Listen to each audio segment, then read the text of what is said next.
नमस्कार दोस्तों। मोदी 3.0 জামানা শুরু হয়ে গেছে। আমরা প্রায় প্রত্যেকেই শ্রী শ্রী শ্রী শ্রী মাননীয় নরেন্দ্র মোদীকে বাধাই দিয়েছিলাম, কিন্তু এই 3.0 জামানা শুরু হওয়ার মাঝখানে দুটো বড় ধরনের হালচাল সামনে এসেছিল।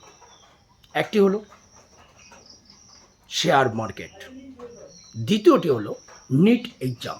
এই নিট এক্সাম নিয়ে, নিট পরীক্ষা নিয়ে সারা দেশে যখন একটা হালচাল, একটা উত্তেজনার মহল, সেই মুহূর্তে মানুষ কৌতূহলবশত এটা নিয়ে কেন্দ্রীয় এডুকেশন মিনিস্টার শ্রী ধর্মেন্দ্র প্রধান কি বললেন সেটা মানুষের কৌতূহল হয়েছে।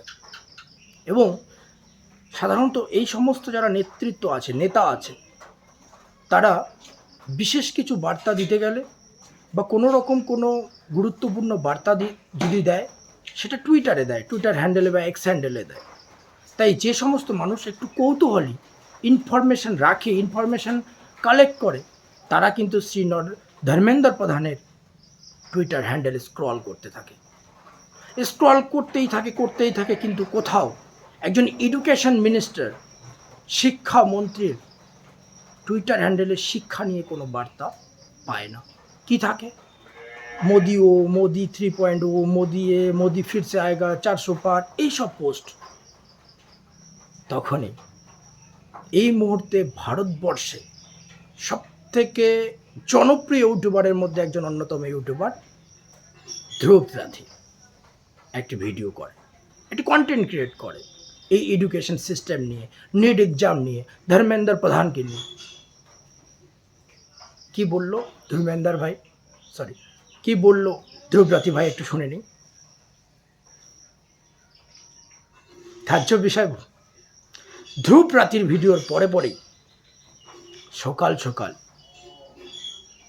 ধর্মেন্দ্র প্রধানের টুইট চলে আসে। কি বলেছে? এই নিট পরীক্ষার্থীদের নতুন করে পরীক্ষা নেওয়া হবে। এখানেই প্রশ্নটা, যারা পরীক্ষার্থী তারা হয়রানির শিকার হচ্ছে, তারা শাস্তি পাচ্ছে, তার কারণ তাদের নতুন করে পরীক্ষা নেওয়া হবে। আর যারা এই দুর্নীতির সঙ্গে জড়িত, তারা কোথাও না কোথাও মিলিন হয়ে গেল, পিছিয়ে গেল, কোথাও না কোথাও লুকিয়ে গেল।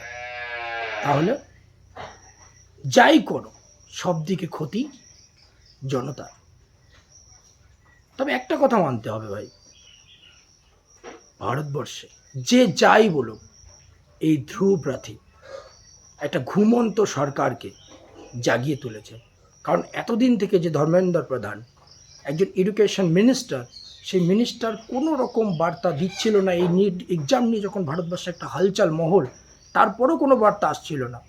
কিন্তু এই ধ্রুব রাঠির ভিডিওর পরেই ধর্মেন্দ্র প্রধান বার্তা দিলেন, সেলফ ধ্রুব রাঠি, ঘুমন্ত সরকারকে জাগানোর জন্য। নমস্কার দোস্ত।